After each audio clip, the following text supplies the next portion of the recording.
Take number 5 with Israel Green. You mentioned a doctor that had treated you at one point, and you wanted to talk a little bit more about him.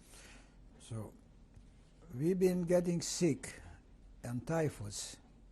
If it was, I think that wasn't head typhus. It was more typhus from lice. What we had in this, the typhus, because head typhus was dangerous, and stomach typhus was dangerous too. But lice typhus was the easiest typhus. Maybe it was mixed lice and stomach typhus. I don't know. But mostly, we've been getting this when we've been together in the Hungarian. We've been working for the Hungarian. What was the station where we've been working before Konotop? I really don't remember the place. This was in 1940. This could be 1941, 1942. Must be 43. Must be 43. What time in 43? Before Chatrovice, before we came to this Minsk, Pinsk? Maybe. If Konotop is in this what's White Russia, then it must be in 43, in the beginning of 43. We've been sick of this, and then they've been afraid, the Hungarian army, not the army, the Hungarian officer, whoever took the guards on it, that we've been, to shut us, they didn't have they could do it in whatever, but they didn't. They put us on a train, and how they got in contact with the Lazaret Hospital. A Lazaret Hospital means the first help for soldiers, or they lose a leg or an eye, whatever, the first, till they can go back. They take them there to the Lazaret Hospital. But this was a Lazaret Hospital only for German soldiers who came from the front. If they could not transport them back to Germany, and till they got better, they got more health, and they will transport them back to Germany. They put us down in Konotop. Konotop, 100% I remember. I think so, that they took us in with a jeep or a little truck to Konotop, from the station to Konotop, because this I know for sure to go when we finished already with the hospital. For sure they took us with a little truck or a jeep to the station, but if they waited for us there, or how we went again, I don't remember. Anyway, they put us in a room, big room, fairly big room. We have been 7 of us. Everybody had a little breech, whatever, military, army, bunk, or that to sleep. There came in, I don't know, the same day, or was it the next morning, came an officer, must be a high-ranking officer with nice boots, high, and could I say that he was 30, 35, something? Could be. As far as I remember. Good-looking, tall man. He put on his leg on my bunk and something to lay down. Start to ask, he looks around, who speaks German? There was Hungarian Jewish boys, they nearly speak a little bit Yiddish, but German. So I opened up my hand, that I speak German. So he turned to me, but he maybe because I was the first at the door, that's why he put his thing on my. He started to ask me for where. So I told him I was in Germany. What have you been doing? I told him I was learning at Furrier. For how long? 1.5 years. And what happened then? Then I started to ask, maybe he know about Leipzig, Brühlstrasse, that. Don't remember exactly.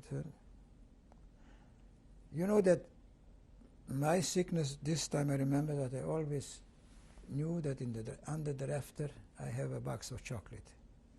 This was in my head, it was in my thinking. I don't know why. I held this always in. I had there in a corner in the rafter. Nobody can steal it away from me. Anyway, what can I tell you? I don't remember. It was 10 days or 2 weeks. Every day, the German nurses, but they have to take what the same what they took care on the German officer soldiers when they came back from the front in bad shape. They took care on us. He gave the order, even there was no washroom facilities, just pail whatever, one pail or whatever, I don't remember exactly. They cleaned it, they took it out, they gave us food, maybe they gave us fresh linen too, maybe every day, I don't remember this exactly. Till we start on the walk, one hold the other one, and outside we could go outside a little walk, in the room a little walk. He came always in to say how, every day or every second day, that's what I don't remember, to see how the things. And then he hold us the finest whatever in a war Lazaret Hospital could do. He did for us. I don't think so that he did better for the German soldiers who were fighting. You understand? Then when he saw that we already could walk, so stronger, he said, that's it, boys, I cannot hold you anymore here, I have to give you back to the Hungarian. And there came a train from the war, I don't know from where the train came. There was Hungarian soldiers, the same this, and they put us in the train, and they put us down in Kiev. In the train already we had bruches from the Hungarian soldiers. Who you are? We saw the yellow bands on us. Start all of this. Really, we are fighting. Why do you have to take care of you people? What are you doing here? Then we came to Kiev. The doctors, Hungarian doctors, you know, why didn't you not? You say on a dog. What you say? A better man say the dog died. But some of them they will say the dog. I don't know what other language we say against dying, but they said in Hungarian language, miért nem döglöttek meg ottan? Why didn't you not died like for a bad animal? Why do we have to come in here and I have to look to take care of it? You think they took care of us anymore? No, nobody was taking care. They put us down in the basement, straw, some food. I don't remember, 3 days, 2 days, and then they gave us soldiers with guns, and they took us back to the place. It couldn't be far away from Kiev, this place. And then I don't remember the place. It was a Seradine Buddha. Maybe if somebody looks on the map, you can see Kiev, Seradine Buddha. This was more to Kharkov. This place what I just did. And if from there we went to Jatrovice, no, couldn't be Jatrovice because they didn't have horses this time, no. Jatrovice was a place where we already have horses. Only maybe they give us after horses, after this. I remember so many things exactly, and some is blacked out. Some things, I know exactly the things what when we in June in Ungvar, in July, Horodenka, where they brought the Jewish people and they killed them in what is the name of the place now? No, I don't remember the place where they killed all the Jewish people. They made trenches and shot them in, and told the rabbis, our rabbi from the shul where I was davening, I saw him on the way. They took us on work with trucks, and then the SS came, the black. They said, "Give me where are you taking the Jews?" The officer said, "I need for work there and there." No, they give him all the Jews what we have here. We take care on them. And he said, "No, I have an order from the government to take him for work, and I am responsible for this." And I saw a rabbi sitting on the road, on I don't remember, it was something just made up or on a piece of luggage, whatever you call the luggage this time. He was sitting there, and I had bread and I had some, I don't remember, it was a fish conserve or a meat conserve. I don't remember. I took it off my, ripped out my, because the trucks went in, and I threw them and reached him in the front of him. And he's, this was the end of him. What was the place now? I always know.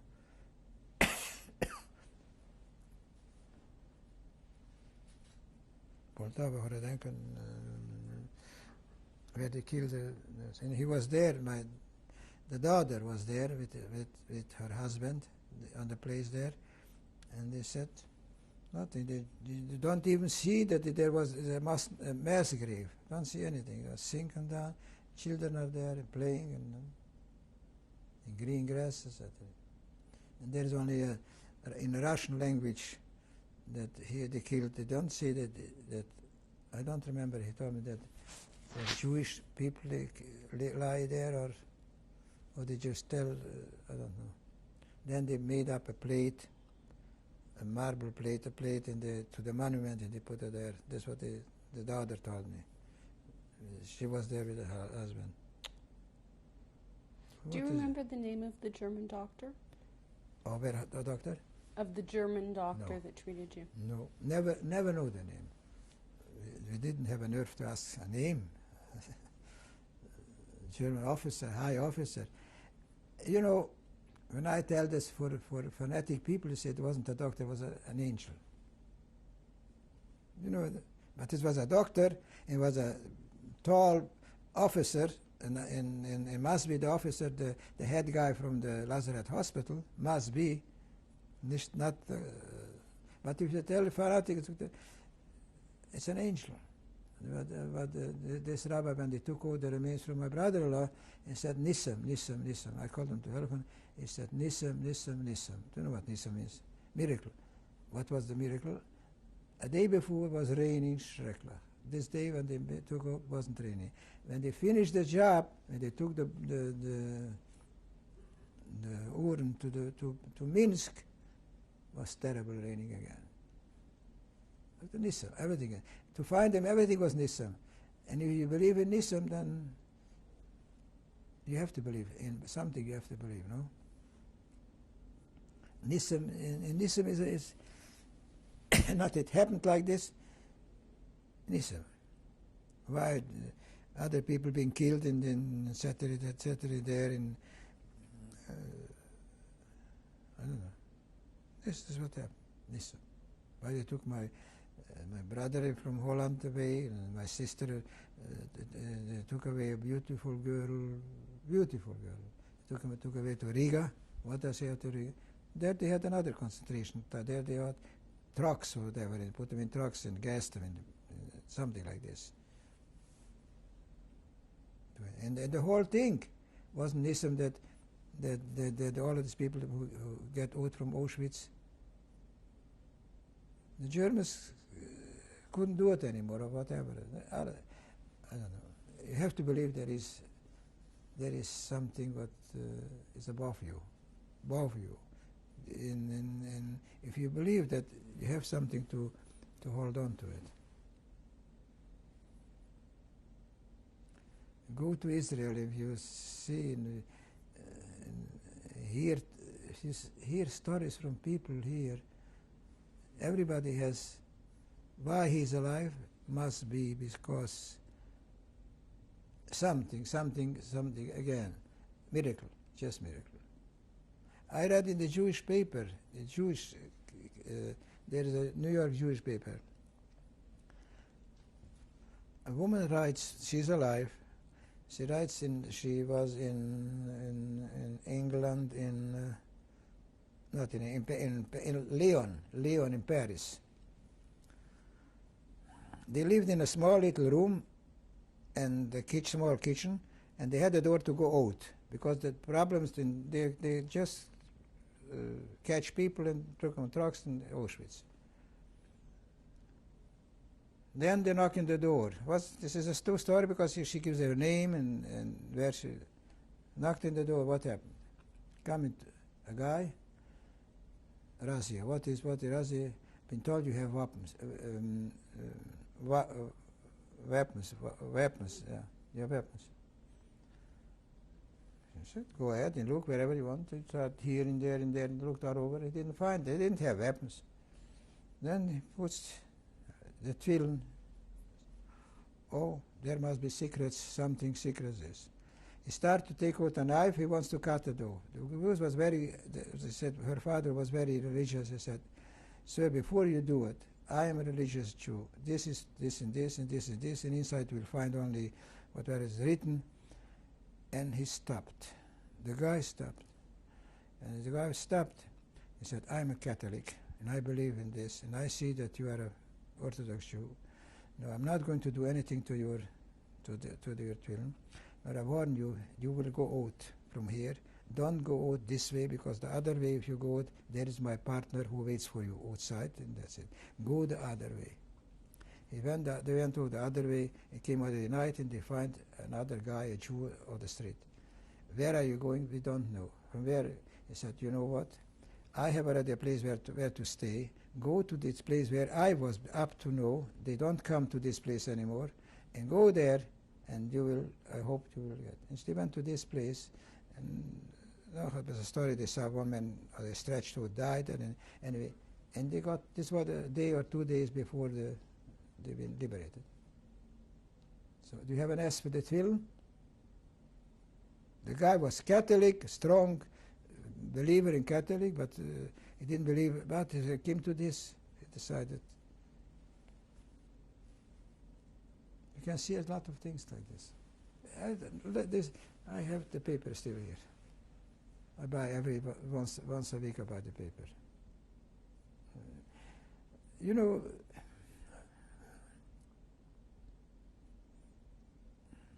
when the Russian, this was in another place.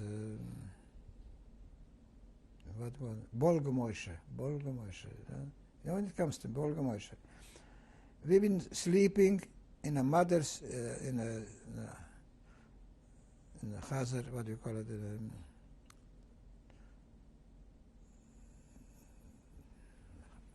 I don't remember a chazar. What do you say in a chazar? The mother chazar, but you have a lot of little things. I don't know to say it in English. The chazar is a swine, a pig. Okay.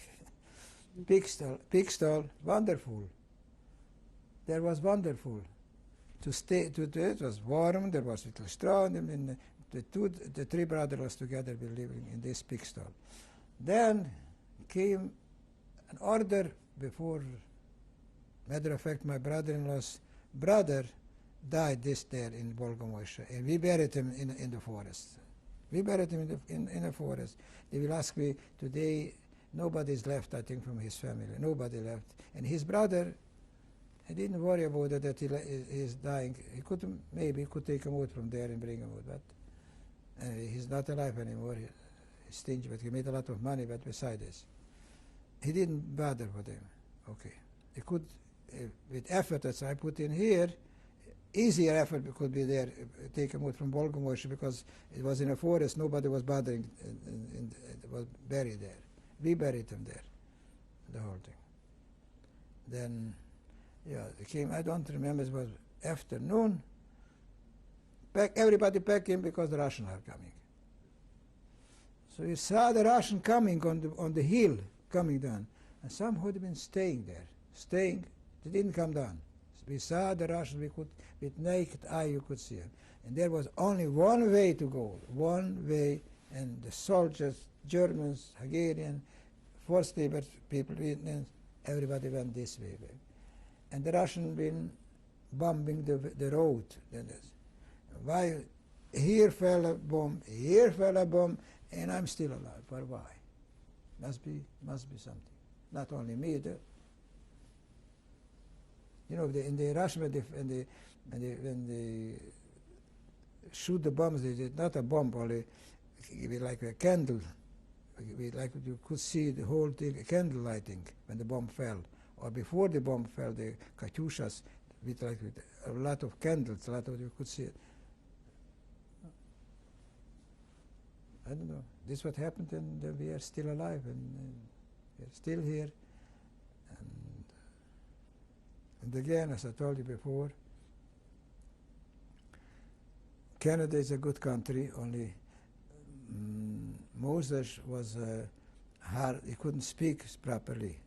He was stuttering. They told him Canada, and he understood Canaan. And he took us to Canaan. This is a Hebrew place in this is what happened this time. But the Jewish people would have Canada. There was a lot of things. That's what is a joke, but it's Anyway, thank you very much, Mr. Green, for speaking to us today. and thank you for listening to my stories. Okay, but I say again, I hope my grandchildren this will be ready. This will be ready when my grandchildren could listen to his, and they will be. I'm sure the boys and the girls and the various two children, they will like to listen to this.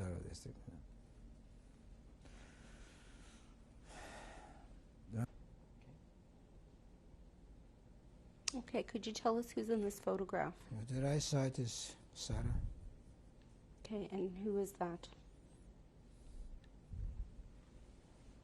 Who is Sarah? My first wife. Okay, do you know when that picture was taken? I did not understand what you say. I'm sorry, when was that picture taken? It will be taken 37, 38 Okay, and do you know where? in Severus.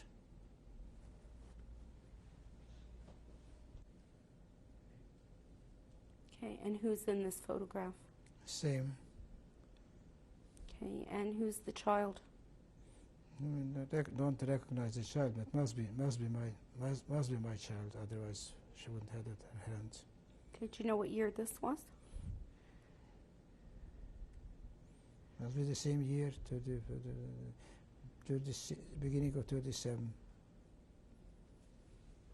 Okay, and who is this child? Libby, my son. Okay, do you know how old he was in that photo? This is a boy. Okay, approximately a year and a half. Roughly. Okay, and taken, do you know when? What year?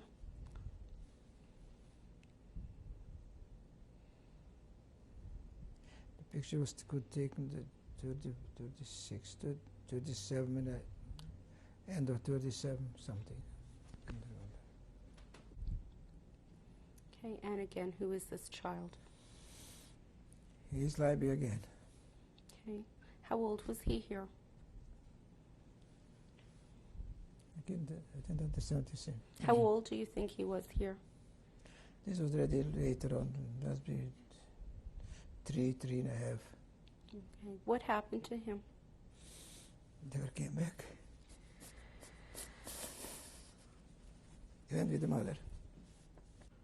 Okay, go ahead.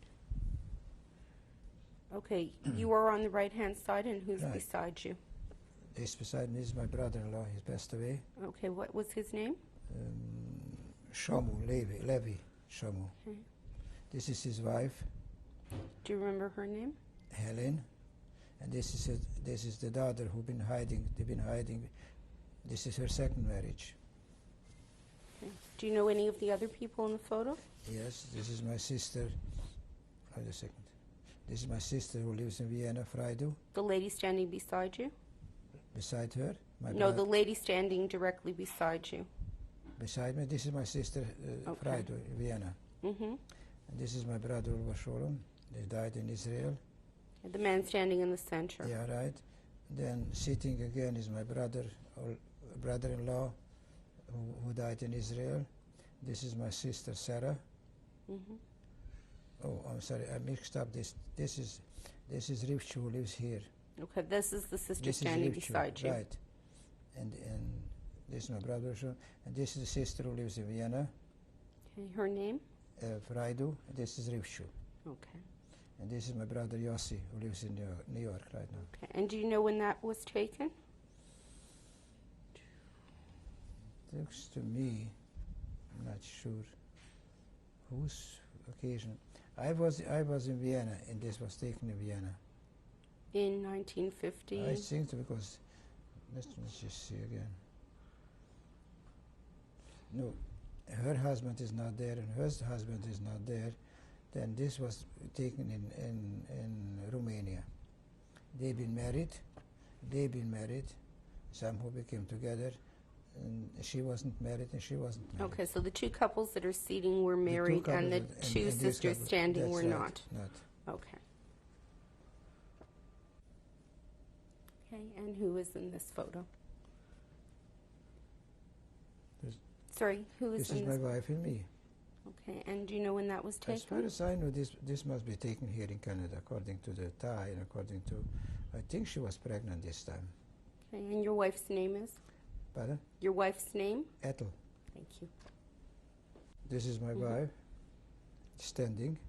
This is my sister-in-law, my wife's sister. This is my son Barry. And what's your sister's wife's name? Your What? wife's sister's name. My wife's sister's name Frida. Thank you. And this is Barry, my son. And when was this taken? This wedding was, we came 1949, and they've been roughly 55, 56, around roughly that. Okay. This is my sister Rivchu Okay, on which side? on the right side. In the middle is Sarah, and this is Frido. This is me, and the picture was taken at George wedding, around 19, 20 years old. Okay, so this was approximately 20 years ago Right, in Toronto. in Toronto. Okay. Happy occasions at the wedding from Esther and George. Who's Esther? My daughter, this is my son-in-law George. And when was the wedding? No, it's just they had the 20 years anniversary. And who's in this photograph?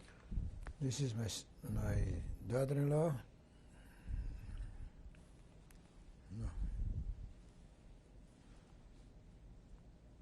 Gail. This is my grandchild Laurie. This is my son Barry. Okay. Work, aim, girl. Okay, you want who to is go? at the top right-hand corner?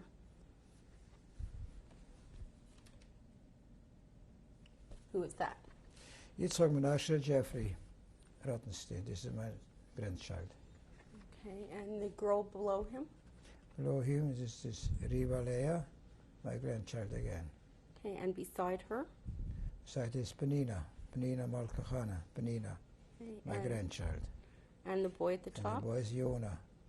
Okay, and when was this taken? I would say this is Jeffrey's 18th. Jeffrey's picture was taken 6 years ago, maybe 6 years ago. This was taken 3 years ago, and the girls must be recently, a year ago or something. And who's in this photograph? This is Lori. Her Jewish name is Ruchelea. On the left? And the left is Amy. Her Jewish name is Esther. She's named after my mother. And these are whose children? Pardon? Whose This children is are these? Gail and Barry's children. My son's children.